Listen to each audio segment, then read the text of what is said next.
You got Von Miller off the edge. You got it, you got it, you got it! Yeah! Marvin Jones, baby! Woo! Trevor! Let's go! We just got to our seats and they're announcing all the starters. Trevor time in Duba, baby! Let's go, LaVisca! Dreadlock powers! Wait, Dreadlock powers!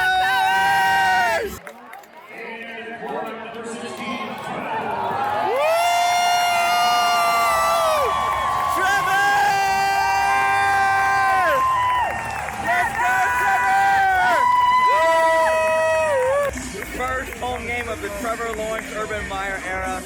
Big deal in Jacksonville. Jags are getting the ball first. Let's capitalize on this. Let's go up early. Let's go, Jags. Look at Marvin! Woo! First drive, let's punch it in! Woo! Come on. You got Von Miller off the edge. You got it, you got it, you got it! Yeah! That's my quarterback! Over the top! Get him! Yeah! Look, we're up 7-0, and the Broncos are at the 12-yard line. They're driving on the field. I blame Wingard. I blame him. Why is he still there? Why is Cisco not playing? Big sack by Josh Allen. I don't even know if you can hear me. Let's go! I just witnessed Josh Lambo's first missed field goal at TIAA Bank Field. He's never missed a field goal at the Jags Stadium ever. On a positive note, after the Lambo missed field goal, at least Cisco's in, so we get Wingard out of the game. Let's go, Rayshon! Woo! Almost a huge play by Shaq Griffin on that last play. Would have been interception of the year. Oh my God, the crowd went nuts.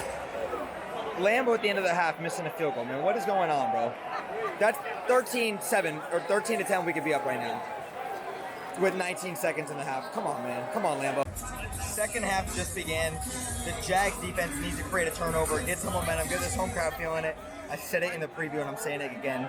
Need to get some energy and get some momentum going. We can win this game if we get a turnover at some point in the second half, but Lambo, you can't keep missing field goals, man. Killing us. Right on cue. Teddy Bridgewater to Cortland Sutton, just deep ball and then Noah Fant touchdown. Come on, Jags. All right, we're down 23-7, so a 16-point game. 5.5 minutes left. Crazy, man. Like, just, I'll get my thoughts after. Hopefully we can get a touchdown. I love you, Jamal Agnew! That's why we signed you, brother! Woo! So let's transition into the recap portion of this video. So obviously the Denver Broncos came out on top today, 23-13 over the Jacksonville Jaguars. Congrats to all the Denver Bronco fans out there watching this video. And Jamal Agnew made this loss look a lot more respectable than it should have been with that 102-yard kick return for a touchdown towards the end of the game with about like 4 or 5 minutes left in the game, if I recall correctly. I mean, I love Jamal Agnew. Me and all my homies, we love Jamal Agnew. So shout out to Jamal Agnew for that huge kick return at the end of the game to give us some life, even though we didn't convert on that 2-point conversion. But some keynotes I want to discuss when it comes to the Jags, the Broncos, and then kind of some things I want to discuss with 3 keynotes. So first things first, the Jacksonville Jaguars had 189 yards of offense. That is horrendous. Trevor Lawrence struggled a bit today, 14 of 33, 118 yards, 1 touchdown, 2 interceptions. Not even going to rank on him on that second interception by Patrick Surtain down the sideline. His right elbow and forearm was out of bounds, even though he technically had like 2 feet in bounds. On that instant replay, you could clearly see his forearm was out of bounds. Urban Meyer, you need to challenge that, okay? No ifs, ands, or buts about that. There's 10 minutes left in the game. Who cares if you lose a timeout right there? You challenge that, okay? You had plenty of time to. I completely disagree with the decision right there. Whatever. James Robinson struggled yet again. 11 carries, 47 yards. Don't even blame James Robinson because the offensive line didn't create any holes for him to get through and any lanes to open up. So not really his fault right there. He had a couple nice runs, but otherwise James Robinson was basically a no-show. Marvin Jones Jr., the only receiver that showed up today, 6 catches, 55 yards, 1 touchdown. Marvin Jones, the only one offensively that really had a good day today. Defensively, Kayvon Chason, Josh Allen, Miles Jack, Damian Wilson, and Rayshon Jenkins all had very solid days as well. And look, I blame Andrew Wingard, okay? He had actually a solid day, jokes aside. Andrew Wingard had a solid day, but I need Cisco in there starting, man. We got to get the young gun in there. Now, on to the Denver Broncos side of things. I mean, Teddy Bridgewater with another just solid performance like he had last week versus the New York Giants and yet again versus the Jags this week. both games on the road. So shout out to Teddy Bridgewater, man. Great game by him. 26 of 34, 328 yards, and 2 touchdowns. I said it in the preview video, and I'm going to say it yet again. Teddy Bridgewater does not need to play like a Pro Bowl level quarterback for the Denver Broncos to win games. They can run the ball with Melvin Gordon and Javonte Williams, control the tempo, control the pace, play defense, and he just needs to make the simple throws, get them to convert on third down. Obviously, Teddy Bridgewater had a couple nice deep balls. The one to Cortland Sutton specifically. Teddy Bridgewater is a game manager, and he's a very good one, and that's all he needs to be in order for the Denver Broncos to go out there and win. So great game by him. Cortland Sutton, as I mentioned, 9 catches, 159 yards. Great game by him, and of course, he was on my bench in fantasy because, you know, I'm not going to root for him to do good against my team.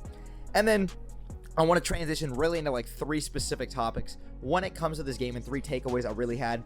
First one being Josh Lambo. What the hell was that? My guy, you've never missed a kick at TIAA Bank Field since the Jags signed you back in 2017. Never have you missed a kick at TIAA Bank Field, and you missed 2 of them today. You sucked the life out of that stadium. You know, if he makes even one of those, maybe the one right before the halftime after the Jags, when there was like a minute 54, Trevor took the team down the field, we got to the 30-yard line, and Josh Lambo misses a chip field goal. I'm telling you that maybe swings the outcome of the game towards the end because the Jags don't have to go for 2, and maybe there's just some different circumstances that correlate in the 4th quarter. But Josh Lambo sucked the energy out of that stadium. Everyone was super excited. We were driving down the field, but Lambo took it right away, man. You do that again one more game, Josh, you're out of here, okay? Like, we love you to death. You know, you've been a great, successful part of this team. One of the few bright spots that we've had on this team in the last couple of years, ever since the decline of Saxonville and the 2017 AFC Championship run we've had. But Lambo, you've got to make your kicks, man. That's your only job. Come on. The second thing I want to transition into is with our defense, man. The defense really didn't play that bad.